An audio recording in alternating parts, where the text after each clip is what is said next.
Halo teman-teman, selamat bergabung kembali di channel saya. Jangan lupa untuk selalu di-subscribe terlebih dahulu agar saya semakin semangat untuk mengawal kasus ibu dan anak di Subang. Hari ini akan saya prediksi tentang yang lagi viral. Tapi sebelum saya prediksi, saya akan ulas sedikit dikarenakan ada pemberitaan yang baru saja saya lihat di media online jika pengacaranya Pak Yosef sudah memberi statement atau memberi pernyataan kalau meminta kepolisian untuk untuk menjadikan Danu dengan Banpol ini sebagai tersangka karena sudah menghilangkan barang bukti. Permintaannya seperti itu. Jadi semakin rame saat ini karena sudah saling pengacara sama pengacara ya. Jadi semakin seru. Akan saya lihat di sini si Danu ini kan katanya dalam membersihkan di TKP saat membersihkan bak mandi di tempat kamar mandi itu dia menemukan gunting. Kemudian di sini jadi bertanya-tanya, masa sih ada barang bukti yang tertinggal saat tim penyidik dan tim yang lainnya di tanggal 18 saat menyisir TKP? Saya jadi tanda tanya, masa sih gunting itu besar loh ya, masa nggak kelihatan oleh mata? Makanya di sini mari kita lihat apakah pernyataan Danu benar atau tidak, ataukah gunting itu baru ditaruh di tanggal 19? Mari kita ungkap di sini. Namun sekali lagi saya wanti-wanti, saya ingatkan kalau prediksi ini masih mencari tahu apa yang terjadi, masih memperkirakan berdasarkan tanda-tanda melalui kartu tarot ini yang keluar. Jadi masih belum bisa memastikan kebenarannya secara 100% ya. Bisa benar, bisa enggak, juga bisa nyerempet-nyerempet. Jadi kalian juga harus mempunyai pemikiran yang bijaksana dalam menanggapi atau dalam menelaah tayangan-tayangan saya ini. Baiklah, saya pojok dulu. Apakah gunting itu tertinggal atau baru ditaruh di tanggal 19? Ada simbol passion, semangat melakukan. Jadi kalau dari kartu ini bisa kalian artikan ada semangat di sini. Semangat untuk apa? Semangat untuk apa yang ada hubungannya dengan gunting itu? Ada simbol fight, keyakinan.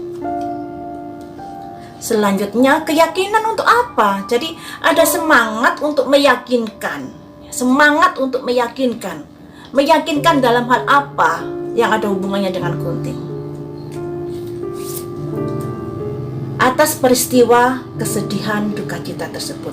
Jadi di sini ada kartu-kartu yang keluar passion. Passion itu semangat untuk melakukan.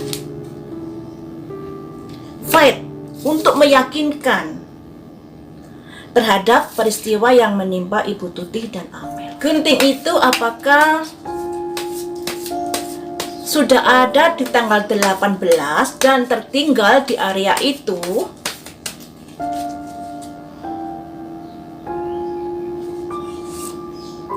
Ada simbol fokus. Jadi bisa dikatakan waktu itu pihak yang berwajib sudah fokus melakukan penyisiran TKP. Ada simbol fokus ya, saya nggak ngada-ngada di sini. Ada simbol fokus yang bisa dikatakan pihak yang berwajib saat itu tanggal 18 sudah benar-benar fokus menjalankan kewajibannya dalam menyisir TKP, mencari barang bukti.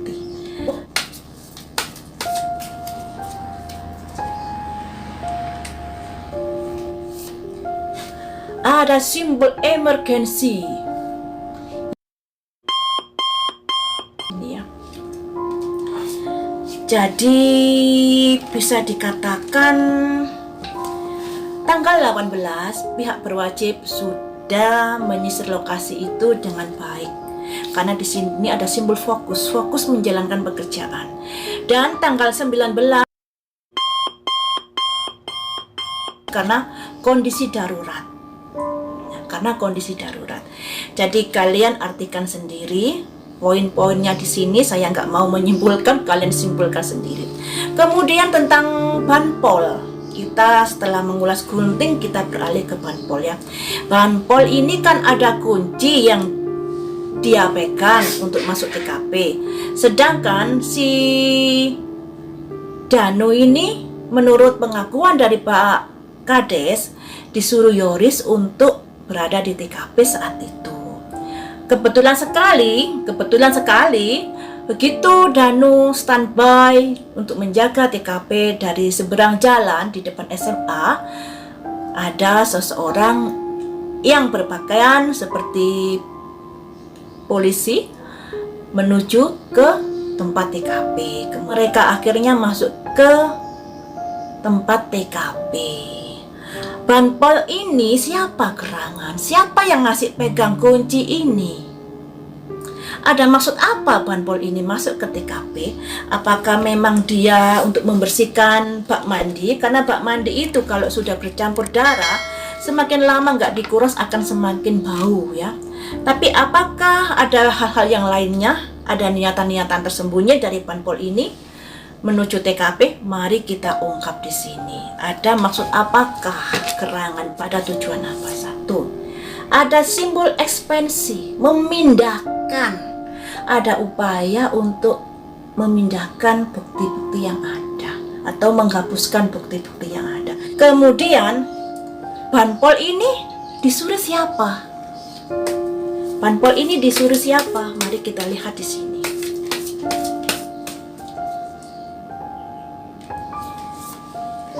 Ada simbol confusion di sini, tidak ada jawaban. Masih bingung, masih membingungkan di sini. Tadi di kartu ini nggak memberi jawaban ya. Saya hanya sekedar mengartikan kartunya di sini karena di sini ada simbol confusion, membingungkan. Jadi kita masih belum bisa mencari tahu jawabannya. Siapa yang menyuruh banpol tersebut dikarenakan masih tertutup kabut. Tertutup kabut. Ya, peristiwa ini memang sangat-sangat berbau mistis. Selanjutnya,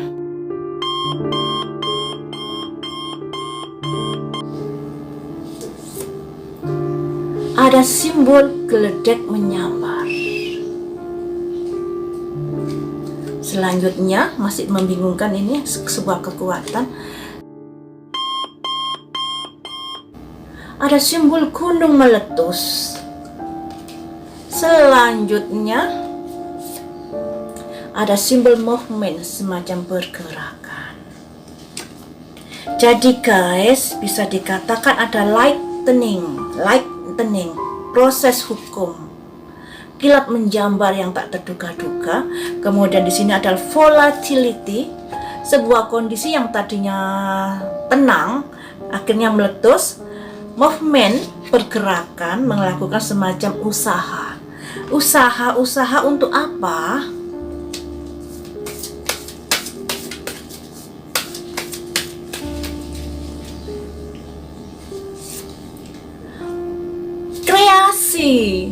Kreasi.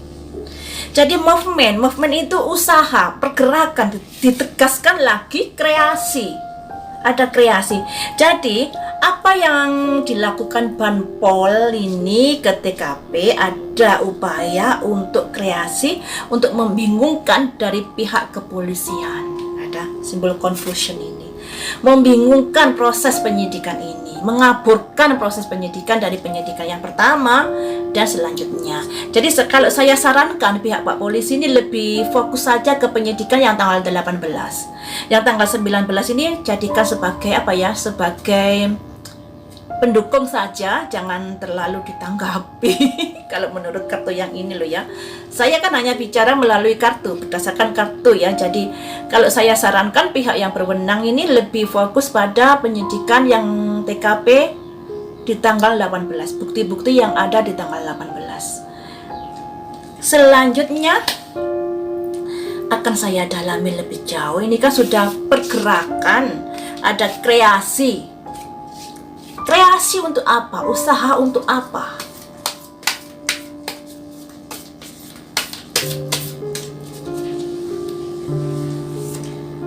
Ada simbol untuk rebirth, kelahiran kembali, menimbulkan masalah baru. Nah ini ya, jadi bisa dikatakan memecah perhatian dari pihak kepolisian ini. Wow, peristiwa ini begitu mengharukan. Jadi guys, dari gunting, dari Banpol sudah terjawab di sini. Ada simbol confusion di mana ketika saya ingin tahu ciri-ciri siapa orang ini adalah masih belum terlihat di sini siapa dalangnya. Confusion. Di sini ada simbol ini, ya, simbol seseorang yang di belakangnya ini ada orang yang meniup awan. Ya, jadi bisa dikatakan Banpol ini disuruh seseorang untuk mengaburkan kondisi-kondisi yang ada, memecah belah perhatian Pak Polisi. Dikarenakan ada status hukum yang sudah berjalan, ada masalah-masalah yang meledak, makanya ada semacam usaha dan pergerakan untuk menimbulkan masalah-masalah baru yang ada hubungannya dengan peristiwa ini. Jadi bisa dikatakan ada upaya untuk mengaburkan penyidikan di tanggal sebelumnya di sini. Dan juga ada upaya untuk penggiringan opini publik seakan-akan pihak kepolisian, seakan-akan pihak penyidik, pihak Inafis dan lain sebagainya tidak becus dalam menjalankan kerjanya. Padahal tadi ada simbol fokus ya, simbol fokus melakukan pekerjaannya. Tapi ada seseorang atau ada pihak-pihak yang berusaha untuk menggiring opini publik seakan-akan pihak kepolisian tidak becus menjalankan penyelidikan ini. Semoga saja peristiwa ini cepat terungkap, dan saya rasa pihak kepolisian ini juga sudah mengerti trik-trik semacam ini karena sudah piawai dalam menjalani atau menyelidiki sebuah kasus. Apalagi BIN sudah turun tangan. Jadi bisa dikatakan masalah ini sudah dianggap sebagai masalah yang begitu meresahkan masyarakat, makanya BIN turun tangan di sini. Dan banyak sekali upaya-upaya penggiringan opini publik. Makanya itu kita jangan terlalu mengidolakan sosok di sini. Ini kasus hukum, ini kasus perampasan nyawa, sehari 2 orang korbannya. Apakah dengan latar belakang seperti ini kalian masih akan mendukung sosok-sosok yang sebagai saksi kunci di sini? Kita harus netral ya. Kalau kita ingin mencari tahu siapa dalangnya, siapa pelakunya, siapa eksekusinya, kita harus melepaskan kemelekatan kita pada sosok. Misalnya, kalian dikirim opini publik, Pak Yosef nggak mungkin melakukan ini karena Pak Yosef sangat sayang kepada Amel. Nah ya. Opini yang kedua, yang ini yang sangat gencar ya, penggiringan opini. Danu anak masih kecil, lugu, polos, nggak punya motif untuk melakukan itu. Ini yang paling gencar dilakukan saat ini. Yang kedua, opini publik, Yoris nggak mungkin melakukan itu karena ibundanya dan Amelia begitu mengasihi Yoris. Nggak mungkin melakukan itu. Jadi kalian jangan mudah terombang-ambing oleh opini-opini publik yang sedang berjalan saat ini.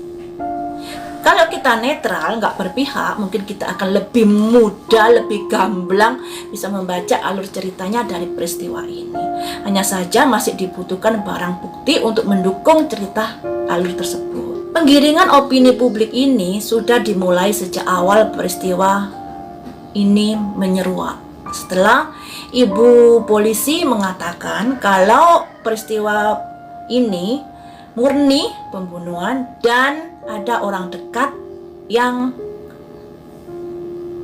melakukan di sini. Jadi ada orang dekat yang bekerja sama di sini dalam peristiwa tersebut. Nah, sejak itulah ada kubu Pak Yosef dan kubunya Yoris. Bisa dikatakan peristiwa ini masih perlu barang bukti yang mendukung alur cerita.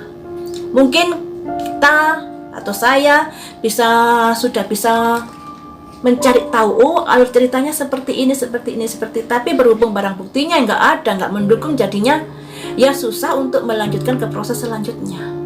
Makanya di sini pihak polisi benar-benar berusaha maksimal dalam hal ini karena TKP juga sudah berantakan. Ya, TKP berantakan, barang bukti juga sangat minim. Dan kondisi inilah yang dimanfaatkan oleh si pelaku. Baiklah teman-teman, sampai di sini dulu untuk prediksi ini. Sekali lagi saya ingatkan, prediksi ini bisa salah, juga bisa benar, juga bisa nyerempet sedikit.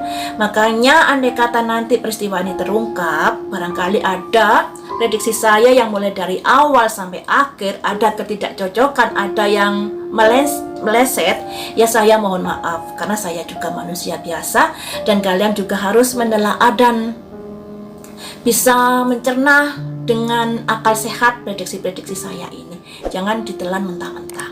Lain waktu kita sambung lagi dengan prediksi yang lainnya. Semoga kasus ini bisa segera terungkap.